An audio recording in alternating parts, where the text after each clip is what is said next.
এটা আমাদের মন্দিরের নাম হলো দেবী সুচিত্রা হাজং সেবা মন্দির। এই মন্দিরটা আমাদের সুচিত্রা স্মৃতি রক্ষার্থে বাংলাদেশ বন্ধু ফাউন্ডেশনের পক্ষ থেকে এই মন্দিরটার নির্মাণ কাজ চলমান।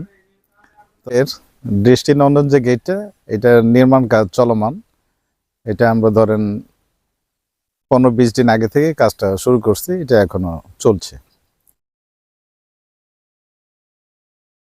নকশা করা হবে এটা মেইন আগে ভবনটা করা হবে, তারপর হলো নকশা টকশাগুলো হবে আর কি।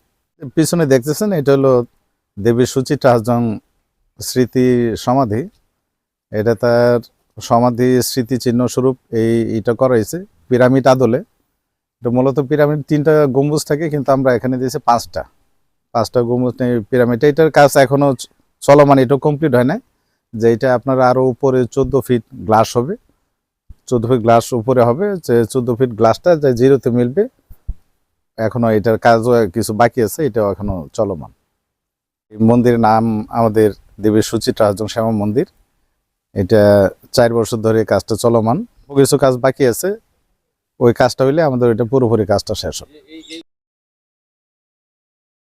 যে সামনে যেটা দেখতেছেন এটা হলো লেক। এই লেকের বিশেষত্ব হচ্ছে যে আপনারা যখন ওভারব্রিজ ক্রস করে আমাদের ওই মন্দিরে প্রবেশ করবেন, আর লেকে যে পানিটা থাকবে, এই পানিটা আমরা আনবো যে কৈলাস পর্বতে মানস সরোবর থেকে। আমাদের মধ্যে একটা আছে যে ভগবান পরশুরাম ওই কৈলাস পর্বতের মানস সরোবরে ডুব দিয়ে যখন বাইরেছেন, তখন দেখে তার হাতে কুড়াল নাই। তখন তিনি প্রশ্ন করছিলেন যে আমার কুড়াল গেল কোথায়? তো ভগবান বলছেন যে তুমি তো এখন পবিত্র হয়ে গেছো, যার জন্য তোমার হাতে আর কুড়াল নাই। সেই মানস সরোবরে পানি থাকবে এই লেকের মধ্যে। এটা হলো আমাদের সনাতন ধর্মাবলম্বীদের মতে আমাদের 52টা পীঠ।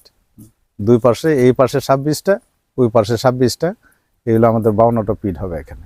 এই মন্দিরটা শুধু নেত্রকোনা জেলার কলমাকান্দা উপজেলার লেঙ্গুরা ইউনিয়নের লেঙ্গুরা গ্রামে এই মন্দিরের কাজ এখনো চলমান, এখনো কাজ শেষ হয়নি।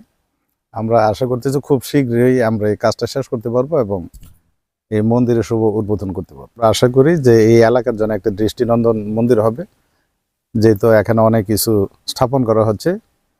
আমাদের হিন্দুদের একটা মিলন মেলায় পরিণত হবে আগামীতে, আমরা এই প্রত্যাশাই রাখি।